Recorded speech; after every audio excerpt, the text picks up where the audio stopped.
हाँ, आज जो मजदूरों का आलमी दिन है, तुमको पता भी है कि आज मजदूरों का आलमी दिन है, फिर भी आप इतना सख्त गर्मी में धूप में ये अपना काम कर रहे हैं, आज छुट्टी क्यों नहीं किया? यार पेट के लिए गर्मी हो सर्दी हो जो भी हो वो बंदा काम करेगा ना, तो इसलिए हम छुट्टी नहीं कर सकते हैं। घर पे बच्चे और अब्बू बीमार है, उसके लिए भी दवाई के लिए इंतज़ाम करना होता है ना, तो इसलिए अगर हम छुट्टी करें तो घर वाले सारे भूखे रह जाएंगे ना, तो फिर क्या करना, छुट्टी का फिर कोई फ़ायदा ही नहीं हुआ ना। तो मजदूरों का फिर आलमी दिन का क्या, फिर आपको पता है आज आलमी दिन है? तो कुमरान को ही करना चाहिए ना कि गरीबों पर थोड़ा सा वो मेहरबानी करे, उसके हाल पूछे कि क्या हाल है क्या हाल नहीं उसका, तभी हम लोग कुछ कर सकते हैं। अगर हम लोग मिसाल आलमी दिन बनाए, वो बनाए कोई मसला नहीं है, और हमारा घर में कोई चीज़ हो ना तो हम क्या कर सकते हैं, छुट्टी करें, छुट्टी कोई फ़ायदा नहीं हुआ।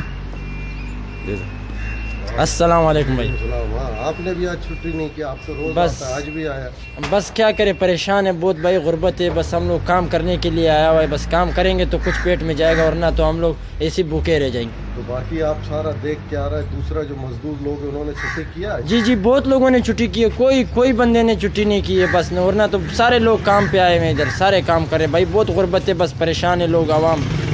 हुक्मरानों को चाहिए कि थोड़ा गरीबत करना चाहिए, थोड़ा महंगाई कम करना चाहिए, इधर इतना महंगाई है, कोई खाना नहीं ले। महंगाई कम हो जाएगा, गुर्बत थोड़ा कम हो जाएगा, फिर आप 1 मई को छुट्टी मनाएगा? जी बिल्कुल बेशक बनाएंगे भाईजान, हम लोग भी फिर छुट्टी बनाएंगे ना, और लोग भी छुट्टी बनाएंगे। अभी क्या करें, परेशान है, आपका बहुत बहुत मेहरबानी, ये हमारा दरख्वास्त आप पहुँचा दीजिए, शुक्रिया, बहुत बड़ा मेहरबानी।